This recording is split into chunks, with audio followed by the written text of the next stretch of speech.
Hi everyone, welcome to a special edition of the Daily Briefing, live from New York City with a very special guest, the one and only Weston Nakamura, our global markets editor who joins us all the way from Tokyo. Hi Weston. Good morning from Tokyo. I'm sorry. In real life, we're actually sitting together for a change. Wow, it's actually like daytime and it's market close. How about that? Yes, and hopefully you got some sleep because usually we're talking to you in the middle of the night when you've been up all night. Yeah, I don't know night, day, PM, AM. Well, it's going to be super fun to be able to do this in person. But before we get started, remember, 2 days left for our special crash offer. So you want to jump on it. The QR code is going to be on the bottom of the screen. So go ahead and check it out. Okay, so we had GDP out in the US today. Everyone's trying to game what the Fed's doing. But my question for you is, are we paying enough attention to the other central banks around the world? Because we did have movements elsewhere. We did. We, as in you and I, probably not enough, actually. No. So we had ECB. I know you are. Should the rest of us be paying more attention? I am attempting to. I don't think I am successfully. But yeah, ECB was today too. It was really kind of weird how under the radar that went to, leading up to the ECB itself. 75 basis points, and then the euro is now, last I checked, is actually below parity, cracked below parity. And Bank of Japan is tomorrow. And the Bank of Japan the significance of the Bank of Japan is, first of all, you do have, I can't believe this is still a trade, but the Widowmaker on shorting JGBs is still on, and you have open interest on JGB futures at, I think it's even like start of Abenomics highs. I might be wrong about that, but it's like right around that level. So there's a lot of positioning. But the focus is going to be on the currency because the last BOJ meeting, about 20 minutes after Governor Kuroda finished his press conference, in which he did not say anything yen supportive, the Ministry of Finance announced that they had unilaterally intervened, and we had a 5 yen blast down. And so we'll see what comes this time. Why do you say you can't believe that trade is still on? Shorting JGBs. I mean, how many widows? How big does the graveyard have to be for spouses to tell their future widows to not put that trade on? Like the floor is like there, right? So, but actually, what the way that I'm kind of thinking about it is, so you and I always talk about you can't. You can either support the JGB market or the currency market, but you can't do both. You support the JGB market at the expense of the yen, hence the yen getting crushed to your date, and the JGB market or JGB just being stagnant, or vice versa. But you can't do both. And what I would say to that is that just don't underestimate Japan's ability to fight the laws of economic gravity. So technically, yeah, you can't support the yen, or you can't support JGBs and then have the Ministry of Finance just intervene. But Japan probably can do that for longer than we think. And so the way that I look at it is that at like levels where you're getting towards those like new highs, like 150 plus, if you start shorting the yen there, that could be the new Widowmaker. And it's just going to be the Ministry of Finance who just keeps coming in and doing it. And it'll be hedge funds who will say they cannot do this because they're supporting the JGB market, and clearly we are not going to bet against that. That's the Widowmaker trade. We're going to short the yen. Well, Ministry of Finance might just create a whole new breed of widows. So I'm going to take a step back because I think there are people listening to this who probably have most of their portfolio in U.S. equity markets. And so this is your first time back in the U.S., in over 2 years? Yeah, like pre-COVID, so totally different world. Yeah. Yeah. You and I were talking right beforehand. This is the first time Weston and I have actually met each other in person, which is it's just really wild. Yeah. And you made a comment to me, and I often think about this, that you were really surprised when you were sort of just consuming the media here again for the first time and not having done it for a long time, and you don't ever hear about what happens in Asia. Like it's nowhere. You can't even find it. Yeah. And you pretty much don't hear about anything other than U.S. stocks. Yeah. Is that something does that leave us with a lot of blind spots? I know we've talked about this before on air, but sitting here and being in our position now, I see it totally different. I think it leaves enormous opportunity because there's an information arb out there. Ah. Like, so this is a very short trip. So like I'm just kind of in and out for just a few days, but the last 2 days or so that I've been here, I've been trying to like watch, because I don't get CNBC and stuff like that. Like there's Bloomberg TV, but yeah, it's just like you said, it's U.S. equity based, right? And they'll report things that are happening, like some major policy or something in China or whatever it is, or the Bank of Japan or something out of Asia, that will move the market, that moved E-minis overnight here, and will move, and then moved Euro stocks, and then it's going to move at the S&P at cash open. But you don't hear about it. You just hear about just like Fed, and so on and so forth. But I think that leaves tremendous opportunity, like almost like really low-hanging fruit, because that is a significant amount of capital that is very uninformed. And so there's this info arb. Like I kind of have this loose theory in which you have these two phenomena going on. You have the rise of retail trading, which is becoming more and more of a market-moving, impacting force. At the same time, you also have more and more fragmented news sources. And so when you combine those, and people kind of stay in their own like reality bubbles, right? Which is not what you do when you are a trader. You have to be religiously objective, is what I say, right?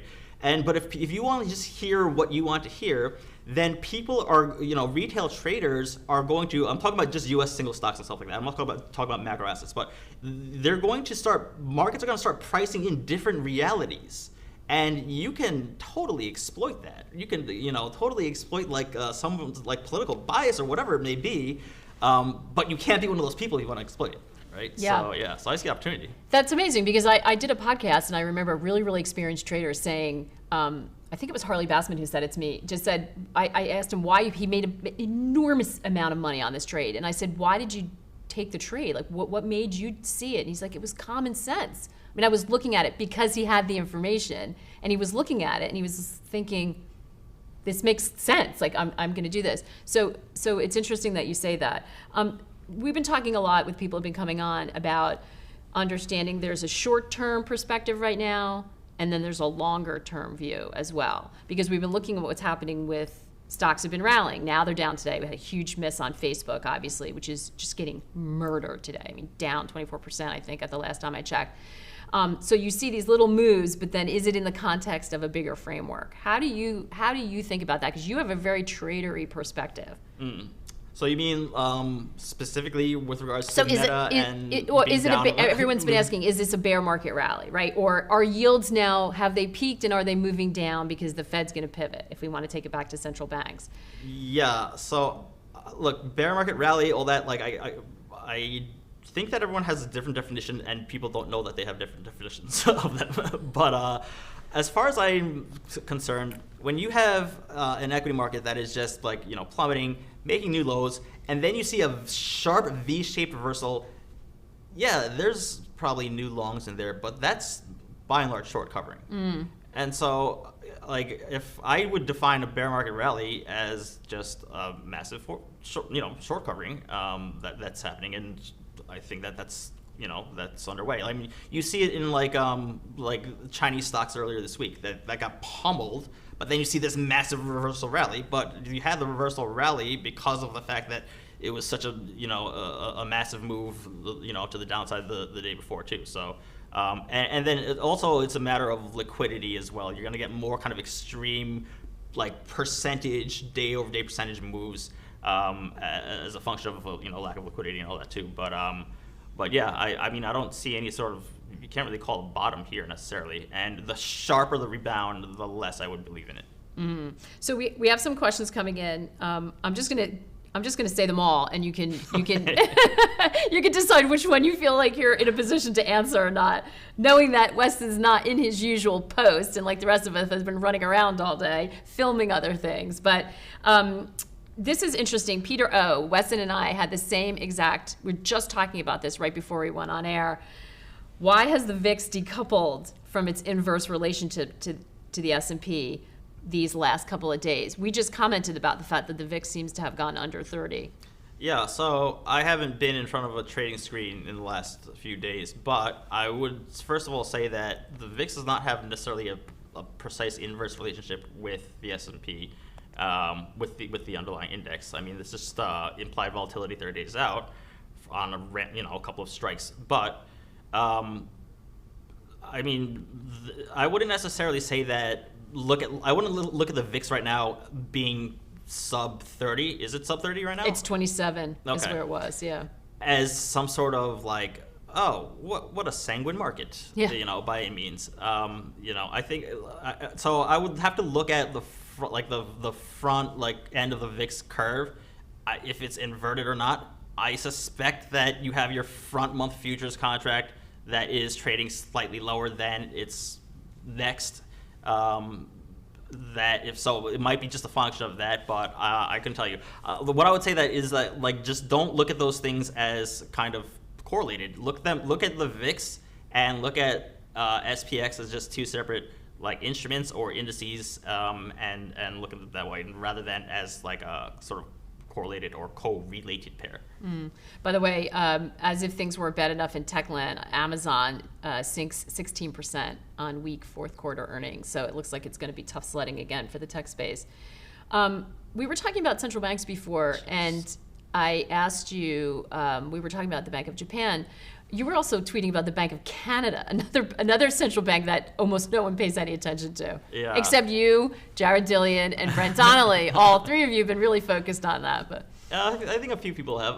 Look, I'm not laser focused on it, but so what I did was, I put out a video in earlier this month, I think, but just basically about why we need to pay attention to global central banks outside of the Fed.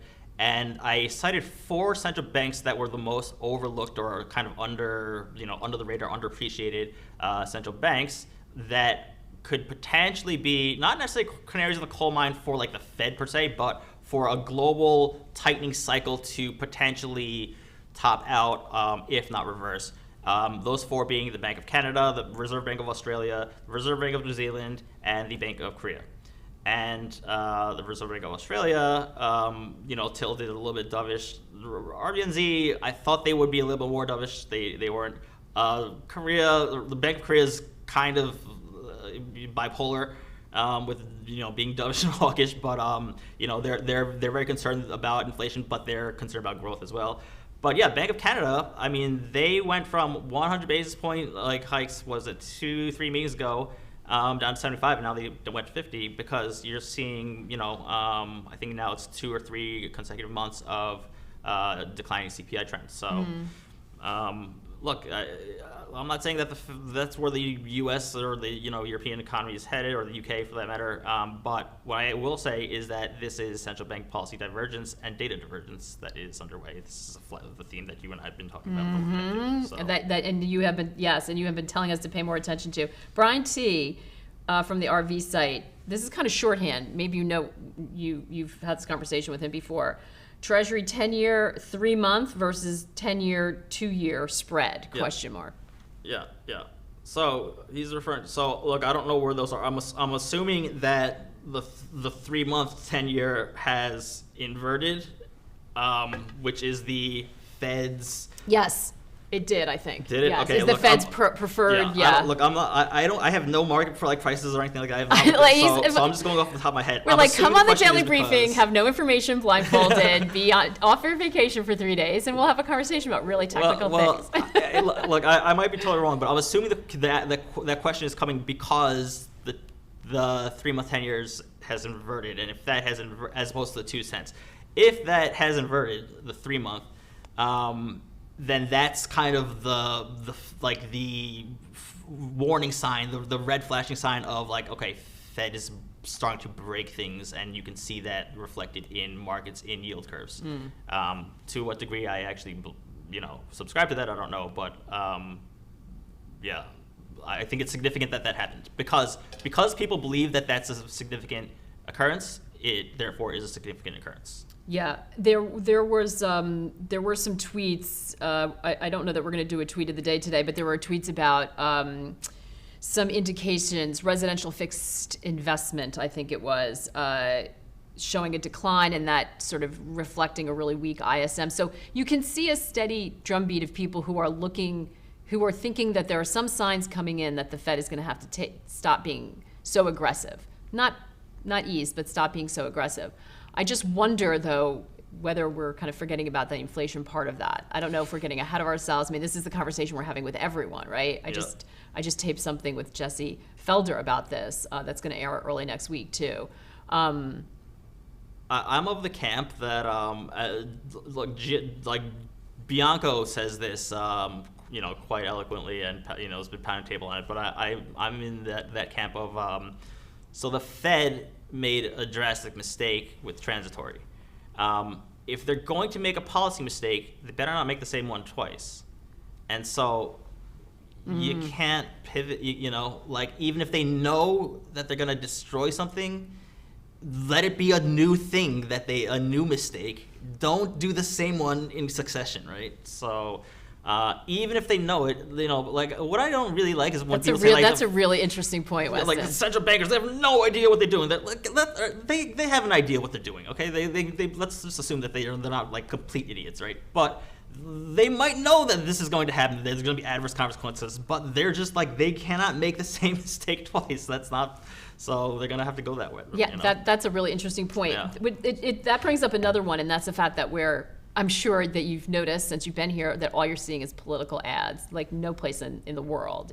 We're in the throes of elections here, and it's just endless and mindless. But the midterm elections, any thoughts on how that could impact what's going on? I mean, the idea was that the Fed, under political pressure to tap down inflation, and they're going to have to maybe hold that posture until after the midterm elections. I don't know how much I buy that. I feel like people are already starting to complain about the fact that growth is slowing and getting concerned about a possible recession. So it seems like they're going to get hit from either side, and no one will be happy. Yeah, the way that if I were to factor in the midterm elections into markets, which I don't factor in that much, but if I were to find a way to, I would actually look at it more so as, it's not so much like what I believe, it's what I believe that others, that market participants will believe. And I think that the Liz Truss thing is still fresh in people's minds, and the notion of markets will punish you if you are fiscally irresponsible. And so if that is a narrative that people are believing, then if you get is blue wave a term still? I don't know. I think that's not. You have not been here. I think that they're thinking the House is going to go to the Republicans. Yeah, so. the House will go red. Yes, and Nancy Pelosi can trade and all that kind of thing. But no, I think that if it does actually tilt towards, even if it is Republicans, but if it tilts towards something of fiscal irresponsibility or whatever, you might actually get maybe a potential attempted sell-off in the long end of the U.S. yield curve. But I don't believe that what happened in the UK gilt market was a response to that. That was more so of a technical thing where you broke through a 4% level, and then that triggered, and then illiquidity that triggered a lot of, and then just, kind of force unwinds and scrambling around, and just chaos such that the Bank of England had to step in. But it wasn't like a fundamental response of like, the government is, how are they going to pay for these tax cuts and all that. So, but that's the tie I would have, and not so much like with Fed sort of independence or not. So Paul B., we're going to shift back to Japan. Will Japan sell treasuries to backstop the yen when they run out of reserves? It seems like a hard pill to swallow, given that leads to more pain. No, they won't. You want to? So that's a present from Weston. That is from the Bank of Japan headquarters gift shop. In that is literally shredded up paper currency, like yen, like 1,000 yen, or whatever denomination it is. Like, I don't know how, like, ironically, ironic or completely, out of touch they are when they're filling their pen, like their gift shop with but this right here says The Bank of Japan does not give a F about the yen. So much so they're sticking it in their souvenirs. Yeah. But to answer that, so when you say like Japan's gonna, if it gets to the point where Japan needs to start, the largest creditor to the United States needs to, the sovereign, I'm not talking about the private sector, which has been selling, right, because of how high hedging costs and volatility in FX. But if the sovereign has to start selling their U.S. Treasury holdings, that's when you start to get this actual sit down with Secretary Yellen and discuss, okay, what are we going to do about this runaway dollar? Because we cannot have yields and borrowing costs in the United States spiking. And that's what will be the trigger for like a Plaza Accord sort of thing, I would think. So. You have been telling us for a while that we ought to be paying attention. So first of all, we should be paying attention to more of what's going on around the rest of the world so we can get that information arb, which I know we're trying to help people do here. You've been also telling us that you like watching FX because it's the cleanest thing you can watch to get a jump on the trends. Dollar. The dollar has been backing off. I don't know exactly where it ended today, but does it feel like we put the top in for the dollar, or is that top and what time frame? And what cross? Okay, yeah. What time frame? Like like a week, or near term. So here's what I'll say. So Brian, if you put up that chart. By the way, Brian's here, Nick's here, Tommaso's here. Brian. We got the whole crowd behind the scenes. Can you please put up the chart? I believe it's the one. It's the pink essentially of USD JPY and the 10-year U.S. Treasury yield. So if you look at this chart, essentially what you're seeing is this is like the interventions. The first one was an actual intervention. The second one, I do not believe. This is kind of a non-consensus view. I don't believe that the Ministry of Finance actually conducted the intervention. Most recently, and one of the reasons is because, and I just tweeted about this. When you have that first intervention, okay, that was one BOJ meeting ago, like I mentioned it earlier. And when you slam dollar yen down in a very non-fundamental manner, and like 5 handles down in 20 minutes, and 10-year U.S. Treasury yields are going the opposite way, well, that non-fundamental divergence, yeah, that should happen because you're just smacking markets around like completely, not according to fundamentals. However, this last one, you saw a top in dollar yen alongside a top in U.S. Treasury yields. So this seems like actual market participants, and market fundamentals kind of in line. So whether or not it sustains, I don't know, but it seems much more sustainable from a dollar yen cross at least than the previous. But we'll see. Yeah. It's hard for me to think that they were all in D.C. together. Do we really not think they had any conversations? The sense that all the Treasury secretaries, all the finance heads, all the central bankers, and their staff were all down there. Yeah. They had to have a conversation. Of course, yeah. So the conversation. So this is what I think is that what I said at the time was the statement that came out was mostly just about Ukraine, and then what they said was, we acknowledge that there's volatility in FX markets. However, we are adhering to our May 2017 communique. And May 2017 communique was something along the lines of FX markets are, they are subject to market forces. So, AKA, we're not going to do anything about this. Like, there's no coordinated intervention or whatever. So, with that said, if and when Japan does another intervention, this is, they met after the unilateral intervention where Japan just sold 20 billion USD without the U.S. Treasury's permission to do so.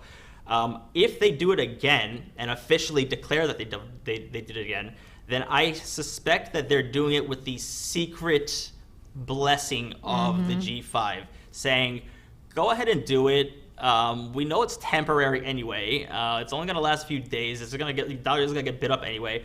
But at least it'll put you have our kind of wink, wink, nod, nod. Go ahead, do it, just to stem a little bit of the dollar, runaway dollar. Yeah. Yeah. That's my suspicion as well. But they're not going to. They can't officially say that. No. But it's impossible, because if they were unhappy with it, then there would have been, there would be, and Yellen just keeps sidestepping the questions. If you get a hint of any sort of coordinated dollar from the U.S. Treasury, you're going to get a massive crash in the dollar against and then you're going to start importing inflation. So, which cannot happen Yeah. in this environment.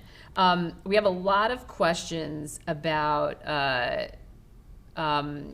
this 10-year, 3-month inversion, even though, because not everybody catches the very top.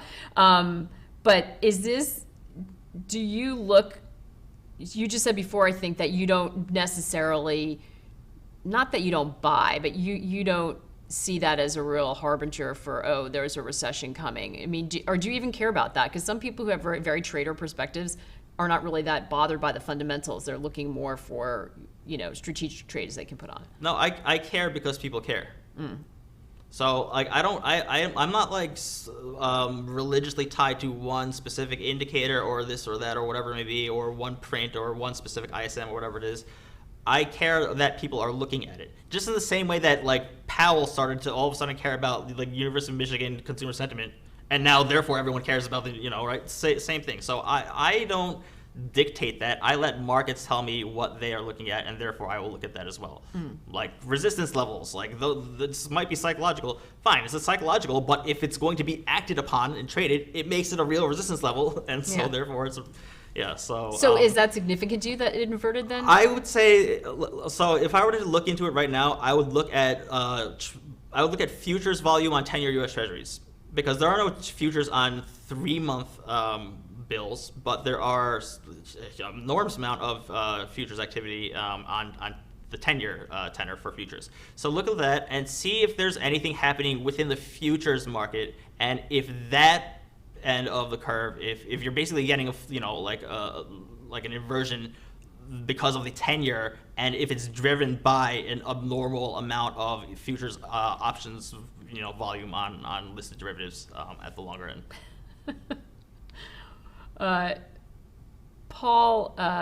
Ralph asking, what does Weston make of the recent incident in China where Hu Jintao was assisted off stage from the party Congress? Look, I tea leave reading. I have no idea. It's something, right? I have no idea. I think that what you saw, the equity market reaction you saw out of China following the party Congress and Xi Jinping basically surrounding himself with his yes men, is not market positive, as you can see, and it's not COVID-0 lifting of any time soon, and so on and so forth. And so I was gonna make a kind of me being a clown, a video of what she said, that's what she said, to kind of cover through everything. But I couldn't do it because he actually didn't say a lot of things about the things we were waiting for. So I don't know what that means. I just know that it probably means something significant. And I think we know what the markets felt like it meant. Yeah. And that message was pretty clear. What will be interesting is to see what the response is from, whether they expected that or whether they were surprised at the intensity of the market response. And if that caught them on. I think that for that we have to really look at who we kind of surround himself with in the PBOC, and sort of his economic and financial team around him, and if they are actual market people or not, or if they're kind of bureaucrats, and they're probably the latter. And that's not good. And militaristic, I think, is what the read is. By the way, don't forget, part of our make or break whole thing dedicated to China. So we will be covering that intensely there. Second part of that question, does anything look good on the long side in Asia to you? On the long side in Asia, the dollar trades in Asia. It keeps working. Yeah, look, again, time frames are different, right? So at this moment, if I were to put on a trade, I would go long rates futures, because that seems to be the momentum right now. I could go long the yen on maybe call spread or something like that. But again, these are just very short-term speculative momentum plays and all that. Long side. Yeah. That's why I asked you short-term, long-term, because I see people who are talking, some people are being really nimble, and they feel like well, if your equities, that things got very overdone and exhausted, but it doesn't mean they're not still bearish. They just felt like there was a momentum swing they could jump on for a while. But if you ask them any time horizon out, they're still really, really cautious, or they're really bearish, but they're willing to short-term play. There's a big distinction right now, it seems like, between those two things. Not that there always isn't, but it seems very, because if somebody comes on and it's like, oh, I'm feeling more positive about equities, well, that doesn't mean they are long-term. So that I think the time horizon piece of the equation is super important right now. It's totally good, because you could have you're having two separate conversations. You know, like Yeah. I've gone long and short, yen futures, multiple times within a week before, right? Like, I'm not gonna advertise this every single time I'm doing that, but you don't want everyone front running the trade you're putting on, Weston. Yeah, I don't think I have that kind of market moving power. Nick was supposed to give me a wrap, but we're out of time, right? He didn't want to interrupt us because we were having too much fun. But we are out of time. Weston, it was so wonderful to have you here in person. Yeah, it's great to be here. Thank you so much. Yeah. Maybe I'll meet Weston in Tokyo next. Great minds think alike. No, it was terrific. But very seriously, Dollar yen 150. thank you for helping flag all these things, though, because I Sure. think that your point about the fact that we're kind of in this news vacuum, and even if you're watching from somewhere else in the world, the fragmented media, maybe you're just hearing about what's going on with you. If you're sitting in the UK, obviously no shortage of news there. But it feels like we're in that kind of environment where we can't just pay attention to the environment where local market we're in. We really need to understand how all these global pieces fit together, because they're having an influence on the markets. They're not just moving in isolation anymore. Exactly. Like this is something I want to make clear, is that a lot of people are U.S. centric. I'm actually of that agreement, that the United States is pretty much the center of the universe, and as such, you have global market participants and their activity and their flows that come into the center of the universe. Mm-hmm. So just because the center of the universe doesn't mean that it's because of it is. That's why you have to pay attention to global sort of factors, because things that are happening with the JGB market, that's going to pull out, flows from U.S. treasuries and have yields spike and volatility and the MOVE index spike, because things are happening out in, BOJ land. But they're huge participants in this center of the universe, Yeah. So that's why I'm not of the view that America doesn't matter, because it matters. Everyone is invested in it, everyone has exposure to it, and then therefore you have to be cognizant of what do you hold that others hold, and what are they at risk exposure to, and all that. So. Yeah. Do you think the FX market is going to stay as hot as it has? Because there were years where everyone left it. I mean, it was very, very quiet, not a lot happened. It's been on fire. I mean, we're doing an event with a bunch of the heads of the Asian exchanges next week, and they've seen huge growth in FX trading. It's been a big big boost. So I think that active macro trading is going to be FX, very much FX driven, if not markets themselves, because of policy divergences, because of economic divergences and all that. Kind of one idiosyncratic thing from Japan. So Roppongi, if anyone's familiar, on the corner there was for the longest time there was DMM is a Bitcoin sort of trading platform, retail trading platform that had this ad there.